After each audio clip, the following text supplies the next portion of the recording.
In this module, we're going to take a look at 73, and we're going to begin with the check your understanding questions. There's only one, but it has a few different parts here. So in number 1, it says assess whether the statement is true, false, or ambiguous, and explain. So the first statement, it says marginal productivity theory of income is inconsistent with the presence of income disparities associated with gender, race, or ethnicity. And that statement, although at first glance it might seem to be true, given that we would say marginal productivity theory is really the idea that we pay people the equilibrium value of their marginal revenue product with the marginal factor cost, that's actually false. And the reason that it is consistent is if false, because gender and race and ethnicity often correlate with marginal productivity. That is to say, that historically we can observe that certain races, genders, and classes of folks do have different marginal productivity because of disparities in human capital. And what does that mean? It means that we should not be surprised that certain people, particularly women, people of color, are often paid less, and part of that is because of the marginal productivity being less, and that is because these folks often do not have access to human capital.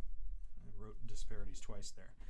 That essentially poorly funded schools and discrimination, and we could say and discrimination, will often affect folks' access to future opportunities. Now, the only time where this would be a true statement is if we didn't have differences in marginal productivity that across people that were correlated with gender, race, and ethnicity. So work experience is a piece of that.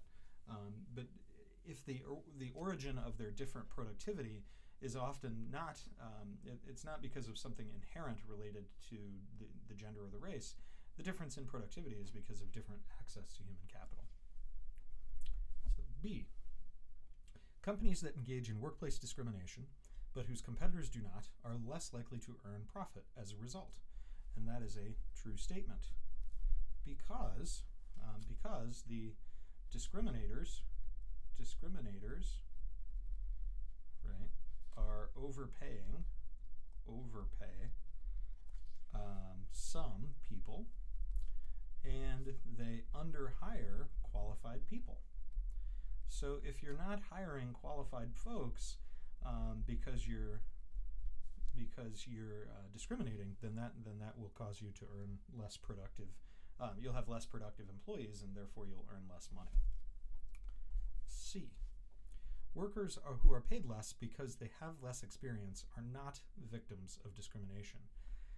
I lean towards true on this statement. True unless the lack of experience is due to discrimination.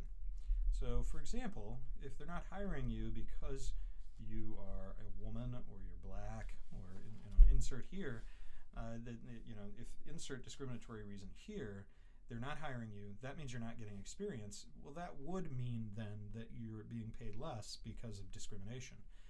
But just having less experience in and of itself doesn't necessarily qualify as discrimination. It means you're less productive.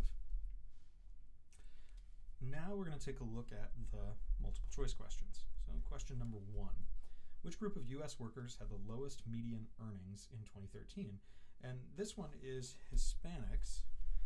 Hispanic Americans have the lowest median earnings in 2013, even when you compare it to, as is here, African Americans, males and females. If we were to isolate out certain subgroups there, we'd see some differences, but overall Hispanics are the lowest group in that list. Number 2. Which of the following sources of wage differences is consistent or are with marginal productivity theory? Talent, and that one is it is true. Compensating differentials, Okay, that one is also true, that we compensate people basically because their jobs are less desirable. That's related to compensating people to help them become productive. And efficiency wages. And efficiency wages are not, actually. Those are the idea that we pay certain workers in order to boost their loyalty or their performance in some way, but it's not paying them based on the marginal productivity theory of income. So the correct answer for this one is D, 1 and 2 only. Number 3, compensating differentials mean that which of the following leads to higher wages for some jobs. We have danger being one of the key things there. Not discrimination, not their productivity, not their market power, and not a surplus of labor. So dangerous or unpleasant jobs typically have compensating differentials in order to compensate for the fact that they have different circumstances. 4, which of the following is a result of the efficiency wage model? And so that would be a surplus of labor, right? If you pay these efficiency wages higher than what the market would expect, then you'll have more workers who are willing and able to work. So that would be B, surpluses. And number 5, which of the following regarding marginal productivity theory of income is correct? Each worker earns a wage based on his or her marginal productivity. Again, this one seems tempting, but it's not true. You don't earn a wage based on your marginal productivity. You actually earn it based on the equilibrium marginal revenue product of the factor. So in other words, you're paid the equilibrium value of the marginal revenue product of all of the workers in your occupational category. You're not paid the value of your marginal revenue product. So the correct answer is E for this one. And now we're going to take a look at FRQ number 2. List 3 different economic concepts that explain wage differences when marginal productivity theory of income does not, and explain. So 1 would be unions, right? Unions. We sometimes call that market power. And we would say that unions and monopsonies, we could combine those, right? Unions or monopsonies. And so if firm has power, firm has the power, then wages are lower. If the labor has the power, then the wages are higher. Oops, can't really see that. So there you go. So that's the first of the 3. The second would be efficiency wages.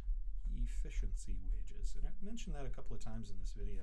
But this one is the idea of we pay more to boost loyalty.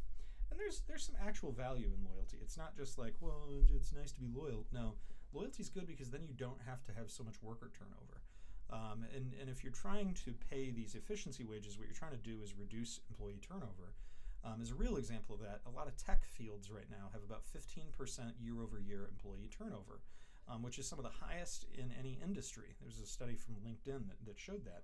And so a lot of tech firms pay efficiency wages to avoid people leaving because it's quite costly to find replacements and to train replacements in many cases. Number 3 is discrimination. So a third reason that we don't see the wages be the equilibrium value of marginal revenue product is that some firms discriminate. And they just pay based on other factors. And those other factors they often will think are maybe going to show the productivity of the worker.